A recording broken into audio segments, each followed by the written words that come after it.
keep it moving, and I am gonna blow up your spot one of these days. Keep it moving, or I'm blowing up your spot. Those weren't just empty words, they were the opening shots of a war that is currently tearing the foundations of hip-hop apart. We've seen industry beefs before, but nothing like this. We are witnessing a billion-dollar fallout between the queen of rap, Nicki Minaj, and the untouchable mogul himself, Jay-Z. Rumors of a rift have been simmering for years, but the lid just blew off. Nicki isn't just throwing shade, she's dropping receipts, alleging a massive $200 million debt from the Tidal sale, and accusing Roc Nation of a systematic blackballing campaign to erase her legacy. From the heartbreaking Super Bowl snub of Lil Wayne in his own city to shocking political pivots that have the entire industry turning their backs, the stakes have never been higher. Is Jay-Z the blueprint for success, or is he the architect of a corporate finesse that's cost artists hundreds of millions? Tonight, we're peeling back the curtain on the karmic debt Nicki says is past due. The jig is officially up. This is the breakdown of the most expensive, personal, and dangerous feud in music history. Stay tuned. You won't believe what happens next. To get the full 1,200 words for this section, we are going to dive deep into every detail of the Tidal deal, the math behind the betrayal, and the raw emotion of the Super Bowl snub. This is written as one continuous, high-energy voiceover script. You have to understand that in the world of high-stakes music business, silence isn't just golden, it's a weapon. For years, the industry whispered about the tension between the King of New York and the Queen of Rap, but no one expected the dam to break quite like this. Nicki Minaj didn't just open the door, she kicked it off the hinges and set the building on fire. We're talking about a woman who has been at the top of the food chain for over 15 years, and she is finally naming the man she claims has been pulling the strings behind her back. Jay-Z. This isn't just some Twitter fingers or a petty rap beef. This is about a $200 million debt, a legacy under siege, and a corporate betrayal that has the entire culture picking sides. To understand why Nicki is going for the jugular now, we have to go back to 2015, the year of the Tidal launch. Back then, the image was iconic. You had Jay-Z standing on a stage with the Avengers of music, Beyoncé, Rihanna, Kanye West, Madonna, and right there in the front, Nicki Minaj. The pitch was revolutionary, an artist-owned streaming service where the creators actually owned the table they were sitting at. Jay-Z gave each of these heavy hitters a 3% equity stake in the company. In the beginning, it was all love. Nicki was arguably the most loyal soldier in the Tidal army. She dropped exclusives that you couldn't get anywhere else. She promoted the platform to her massive fan base, the Barbs, and she treated that 3% stake like it was the future of her estate. But fast forward to 2021, and the artist-owned dream took a sharp turn into corporate reality. Jay-Z sold a majority stake in Tidal to Jack Dorsey's company, Square, which is now known as Block. The price tag? A staggering $300 million plus in cash and stock. Now let's do some basic arithmetic. If you own 3% of a company that sells for that kind of bag, you should be walking away with at least $9 million on the low end. But according to Nicki, when the checks started flying, her mailbox was empty.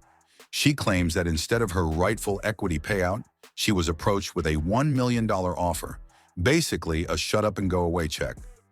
Nicki called it a slap in the face, a robbery in broad daylight. She didn't just feel cheated, she felt finessed by the man she once called her mentor. By the time we hit July 2025, she wasn't hiding behind blind items anymore. She went straight to X, tagging the mogul himself, demanding he settle what she calls a karmic debt. She estimated the total loss, including interest and the brand equity she provided, to be upwards of $200 million. Think about that. $200 million is more than a dispute. It's a war chest.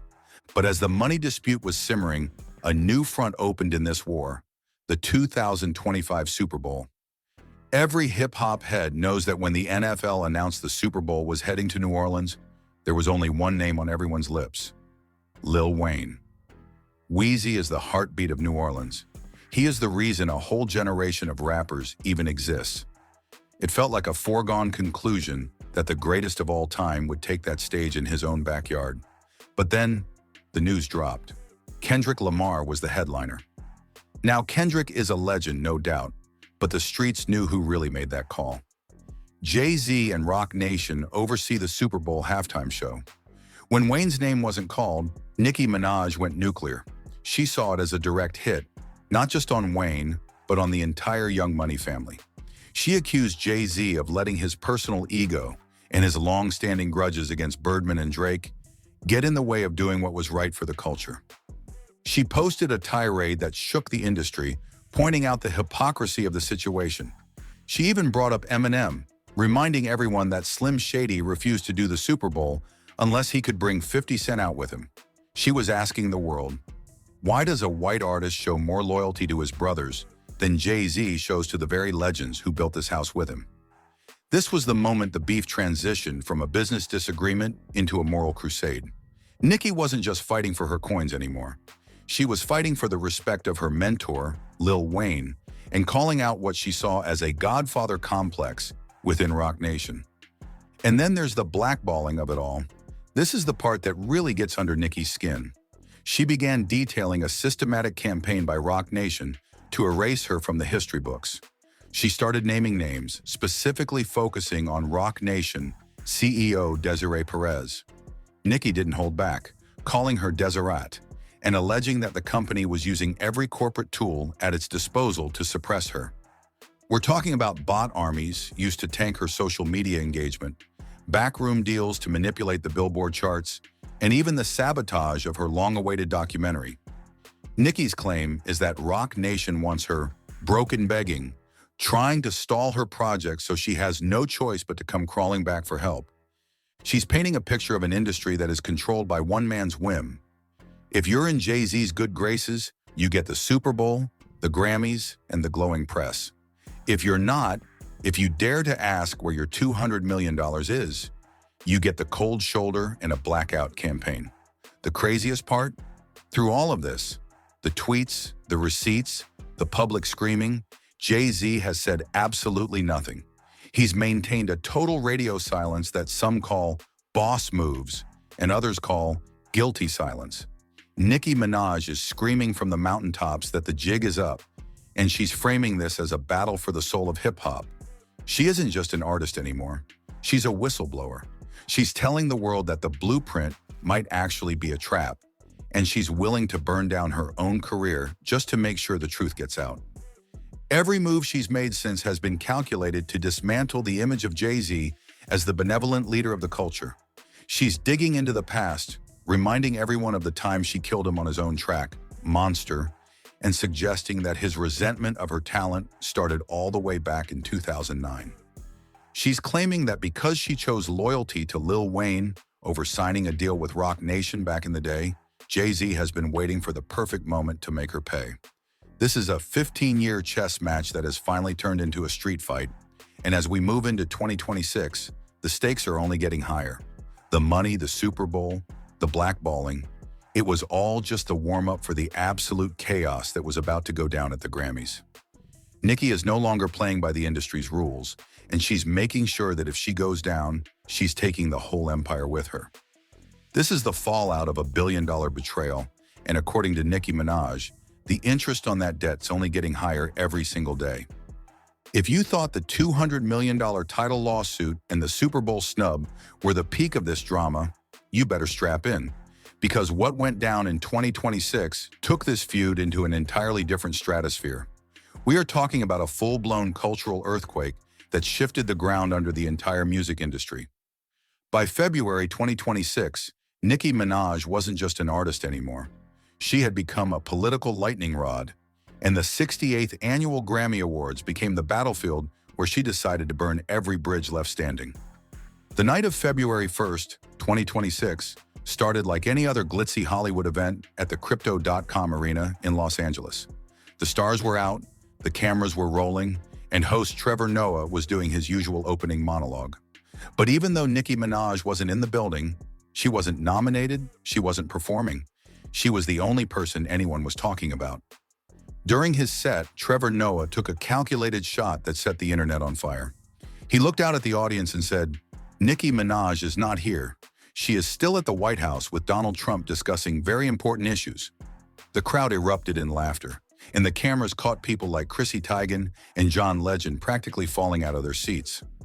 Trevor even did a Trump impression, joking that the president claimed to have a bigger ass than Nicki. The message was clear. The industry was officially mocking her for her political pivot. But Nicki was watching from home, and she didn't just get mad, she crashed out. While the Grammys were still airing live, Nicki launched a social media assault that hip-hop has never witnessed before. She flooded X with dozens of posts, hitting targets in every direction. She went after Trevor Noah, alleging he was hiding in the closet, and even took aim at Chrissy Teigen with deeply personal and unfiltered accusations. But the real smoke was saved for the Democratic Party and the industry leaders she claimed were puppets of a dark system. She started calling them demon rats and claimed that the entertainment elite were involved in satanic rituals and child sacrifices to maintain their power. These weren't your typical rap beef bars. These were heavy, conspiracy-laden allegations that left the Barbs and the general public in total shock. She didn't stop there. She went back for Jay-Z's neck, linking him to the newly released Epstein files. Even though investigators found no credible evidence linking Jay-Z to any crimes in those documents, Nicki used the moment to fuel the fire. She posted old photos of Jay-Z with a young Aaliyah and Beyoncé, questioning the age gaps and accusing the mogul of predatory behavior that the industry had covered up for decades. She claimed she was starting story times because she was tired of being bullied and blackballed. She even dropped a bombshell. She announced she would not be releasing any more music or her highly anticipated documentary until her contracts were renegotiated, and the RICO investigation into Billboard's chart manipulation was made public. To understand why this hit so hard, you have to look at the months leading up to that night. Nicki had been making a massive political pivot that alienated her from her traditional fan base, but earned her a new seat at the table in Washington. In late 2025, she made a surprise appearance at Turning Point USA's America Fest, standing on stage with Erica Kirk to talk about her Christian faith and her unwavering support for Donald Trump. She told the crowd that it was okay to change your mind, and that the persecution she felt in the music industry was exactly what Trump was going through.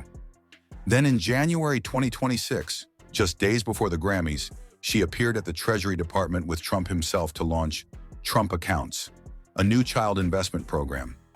She held the president's hand on stage, flashed a gold Trump card, and declared herself his #1 fan. For many of her longtime supporters, especially in the LGBTQ+ community, this felt like the ultimate betrayal. People were signing petitions to have her deported back to Trinidad, and fellow artists like Ariana Grande and Lizzo reportedly distanced themselves from her. But Nicki didn't care. She claimed the hate only motivated her more.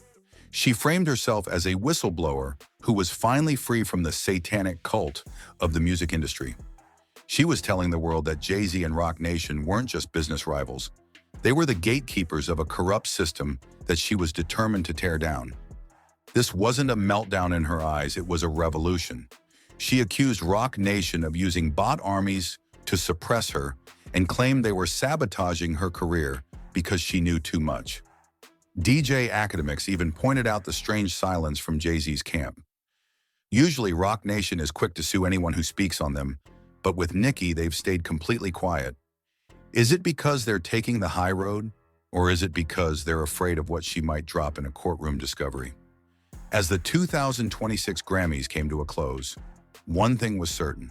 The relationship between Nicki Minaj and the house that Jay-Z built wasn't just broken, it was incinerated. Nicki was no longer playing for the charts. She was playing for the history books, and she was prepared to take the entire industry down with her. The year 2026 didn't just bring a new chapter for Nicki Minaj and Jay-Z, it brought a total demolition of the old world order in the music industry. If the previous years were defined by whispers of karmic debt and disputes over Tidal equity, 2026 became the year of the great exposure. We aren't just looking at two rappers who don't like each other anymore. We are looking at a complete systemic breakdown of a relationship that once stood as the gold standard for hip-hop excellence. This is the final act of a Shakespearean tragedy played out in real time. on timelines, and in the halls of political power. By the time the dust settled from the 2026 Grammy meltdown, Nicki Minaj had fundamentally changed her identity. She was no longer just the queen of rap. She had become a political insurgent, a whistleblower, and a self-proclaimed martyr for a new movement. The industry, which had spent years trying to figure out how to handle Nicki's outbursts, finally reached a breaking point. But as the mainstream media tried to paint her as someone who had simply lost it, Nicki was busy building a new empire outside the walls of the traditional music business. She realized that as long as she was playing by the rules of the labels, she was playing a game she was never meant to win. In late 2025, the final bridge was incinerated when Nicki officially announced her retirement from the music industry as we know it. This wasn't the first time she had threatened to walk away, but this time it felt different. She posted a cryptic message on X that sent shockwaves through the culture. "I'm not putting out the album anymore. No more music. I'm moving where the light is. Hope you're happy now at SC." That at SC tag, referencing Sean Carter, was the definitive confirmation that this wasn't about the music, it was about the man. She claimed that Roc Nation had been trying to force her into a restrictive 360 tour deal just to settle the Tidal debt, and she told them to pound pavement. She chose to withhold her art from the world rather than let the mafia, as she called them, take another piece of her soul. This retirement announcement triggered a domino effect. If Nicki wasn't making music, she was making noise, and she was making it in places Jay-Z never expected. Her political pivot to the Trump administration wasn't just a headline, it was a strategic move to find protection. In early 2026, as she stood alongside Donald Trump at the Treasury Department, she wasn't just talking about child investment accounts. She was talking about legal immunity and corporate RICO investigations.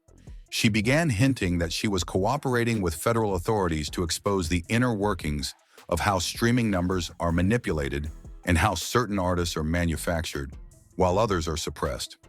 She claimed to have the receipts of the century, documents that would prove Roc Nation used bot farms to tank the engagement of any artist who didn't sign over their masters. While Nicki was building her political fortress, Jay-Z's own empire was beginning to show signs of structural fatigue. For decades, Jay-Z has been the untouchable mogul, the man who could do no wrong in the eyes of the corporate world. But in 2026, the tide began to turn. His long-standing ambition to build a massive Caesars Palace casino in Times Square, a project he and Roc Nation CEO Desiree Perez had spent years lobbying for, collapsed in a very public and humiliating fashion. New York politicians who once clamored for a photo op with the Carters were suddenly nowhere to be found. State Senator Liz Krueger and others began citing ethical concerns and disturbing allegations surrounding the company's past and present dealings.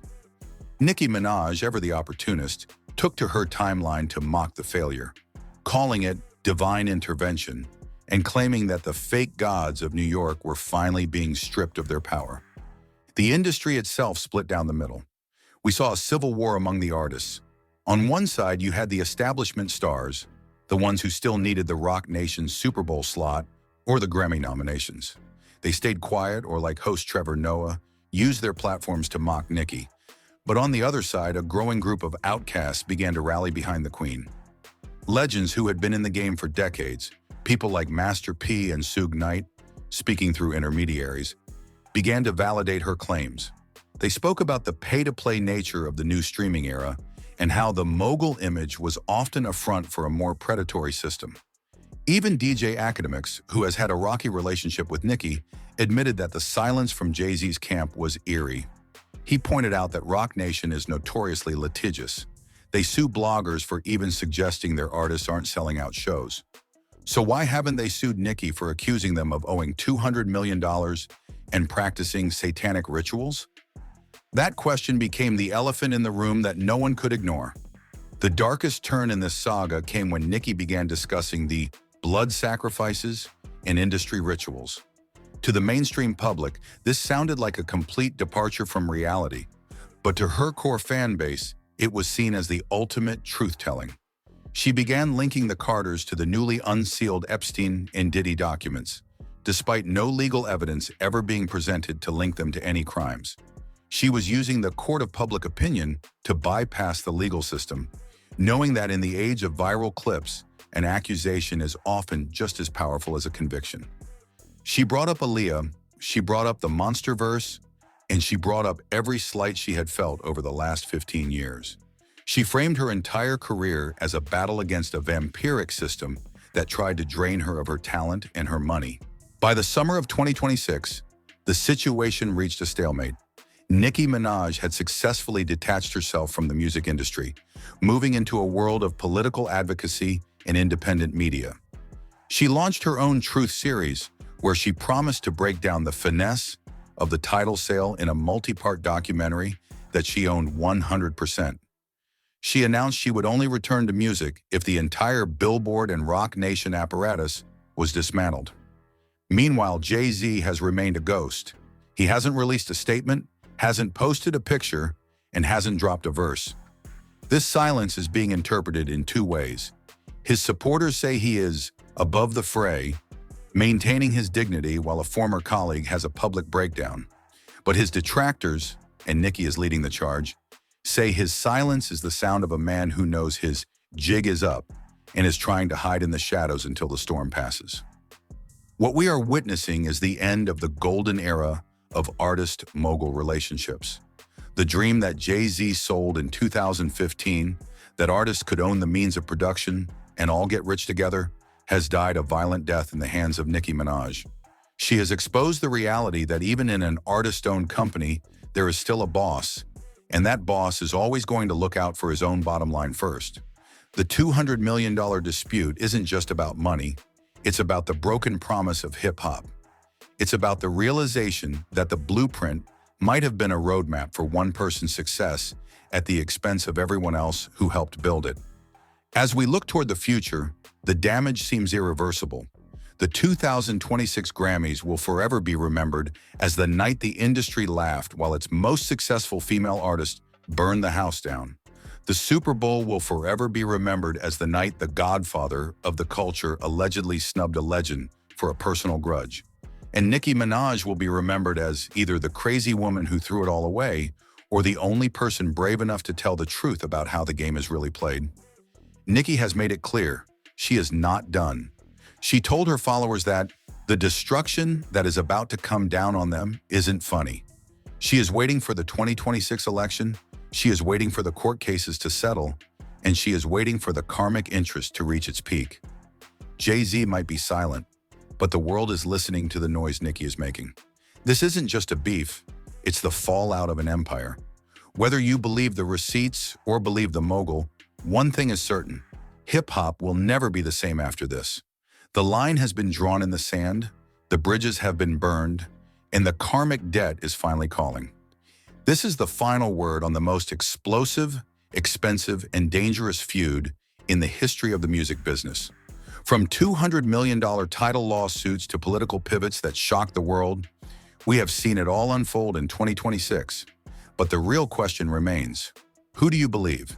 Is Nicki Minaj the whistleblower the industry needs, exposing the dark secrets of the blueprint? Or has she taken her scorched earth policy too far? And what does Jay-Z's silence tell you? Is he the boss who refuses to entertain the noise? Or is he a man with no defense left? The culture is more divided than ever, and we want to know where you stand. Are you riding with the queen through the fire? Or are you still a believer in the House of Rock? Drop your comments below. We're reading all of them because this conversation is just getting started. If you appreciate these deep dive breakdowns into the truth behind the headlines, make sure you hit that like button and subscribe to the channel. We don't do fluff, we do the facts that they don't want you to see. Tap that notification bell so you're the first to know when the next story time drops. And for more industry exposes that the labels tried to bury, click the videos on your screen right now. The jig is up, and we're here to make sure you have the front row seat to the fallout. Until next time, stay woke and keep your eyes on the receipts.